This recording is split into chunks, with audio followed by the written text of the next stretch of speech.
Yes Koteswararao గారు, ఎప్పుడైతే కాళేశ్వరం విషయంలో అవినీతి జరిగింది అని చెప్పి ఆరోపణలు వచ్చిన నేపథ్యంలో కూడా సిబిఐకి ఎలా అప్పగించిందో, మరి ఈ ఫార్ములా కారు రేస్ కేసు కూడా ఒకవేళ ఈ గవర్నర్ వద్ద జాప్యం జరిగితే కనుక ఈ కేసును కూడా అలాగే సిబిఐకి అప్పగించే అవకాశాలు కనిపిస్తోందా? మరి తదుపరి ప్రభుత్వం ఏ విధంగా చర్యలు తీసుకోబోతుంది అనుకోవచ్చు?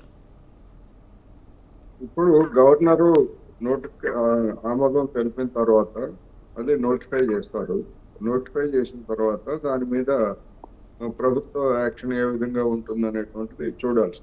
ఎందుకు అంటే కాళేశ్వరం కమిషన్ అనేటువంటిది కూడా దాని మీద అసెంబ్లీలో పెట్టారు. అదేవిధంగా క్యాబినెట్ ఆమోదించిన తర్వాత దాని ప్రాసెస్ ఏం చేయాలి ఏమిటనేటువంటిది అది చేసినటువంటి రికమెండేషన్స్ మీద సిట్ వేయాలా లేకపోతే ఇంకోటి అనేటువంటిది అప్పుడు నిర్ణయం తీసుకున్నారు. అదేవిధంగా ఇప్పుడు ఈ ఫార్ములా రేస్ మీద కూడా గవర్నరు మరి ఆయన ఏమన్నా సలహా ఇస్తారా లేకపోతే లాంఛనంగా ఆ నివేదికను ఆమోదించి ఫర్దర్ ప్రొసీడింగ్స్ ప్రభుత్వమే తీసుకోవచ్చు అని చెప్పేసి ఇస్తారా ఏమిటనేటువంటిది ఒకవేళ చూడాల్సింది. ఇప్పుడు ఇవాళ దేశంలో లేదా తెలంగాణలో ఉన్నటువంటి ఒక ప్రత్యేకమైనటువంటి రాజకీయ పరిస్థితుల్లో ఇప్పుడు కృష్ణారెడ్డి గారు కావచ్చు లేకపోతే ఇతర బీజేపీ నాయకులు గడిచిన కొద్ది రోజులుగా కాస్త ఇబ్బంది పడుతున్నట్టు కనిపిస్తా ఉంది. ఎందుకు ఇబ్బంది పడుతున్నట్టు అనిపిస్తా ఉందంటే ఇప్పుడు ఈ కాళేశ్వరం దాని మీద సిబిఐ విచారణ కోరుతారని బహుశా వాళ్ళు ఊహించినట్లేదు. ఎందుకు అంటే దానిలో రాజకీయపరమైనటువంటి అంశం ఉంది.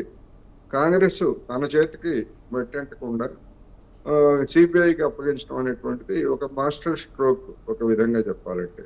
ఎందుకు అంటే ఇప్పుడు మధ్యప్రదేశ్లో వ్యాపక కుంభకోణం అంటే మెడిసిన్లు, ఇంజనీరింగ్ సీట్లు, అదేవిధంగా ఉద్యోగాలకు సంబంధించి జరిగినటువంటి కుంభకోణం ఎప్పటి నుంచి అది ప్రారంభమైంది? 2013 నుంచి అది ప్రారంభమైంది. బీజేపీ గవర్నమెంట్ అక్కడ ఉన్నది.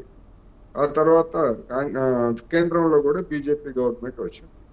మరి 2 ఇంజన్ల పాలనలో రాష్ట్రంలో ఉన్నటువంటి పోలీసు యంత్రాంగం కానీ లేదా దాన్ని సిబిఐ కూడా అప్పగించారు.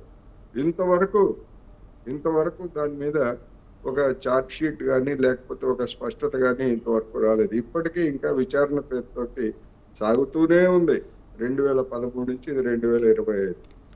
మరి సిబిఐ విచారణ అనేటువంటిది ఈ విధమైనటువంటి నేపథ్యం ఉన్నటువంటి స్థితి చూసాం. అదేవిధంగా పక్క రాష్ట్రంలో ఆంధ్రప్రదేశ్లో జరిగినటువంటి వివేకానంద రెడ్డి హత్య మీద కూడా సిబిఐ ఏ విధంగా విచారణ సాగదీస్తూ ఉందో లేదా నిందితులను అరెస్ట్ చేయడానికి వెళ్ళినటువంటి డ్రామాలు ఇవన్నీ చూసిన తర్వాత ఇక్కడ రాజకీయ ప్రయోజనం కూడా కాంగ్రెస్ ఆశించిందనేది మనకు స్పష్టంగా కనిపిస్తూ ఉంది.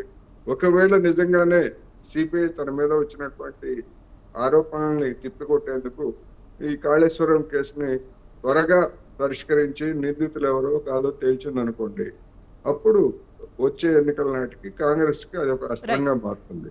ఒకవేళ అప్పటికి గనక ఇంకా సాగుతూనే ఉంటే ఇదిగో చూడండి, బీజేపీ బీఆర్ఎస్ మధ్య ఉన్నటువంటి సంబంధం కారణంగానే ఈ విచారణ సాగుతుంది అనేటువంటిది కూడా ఉంది.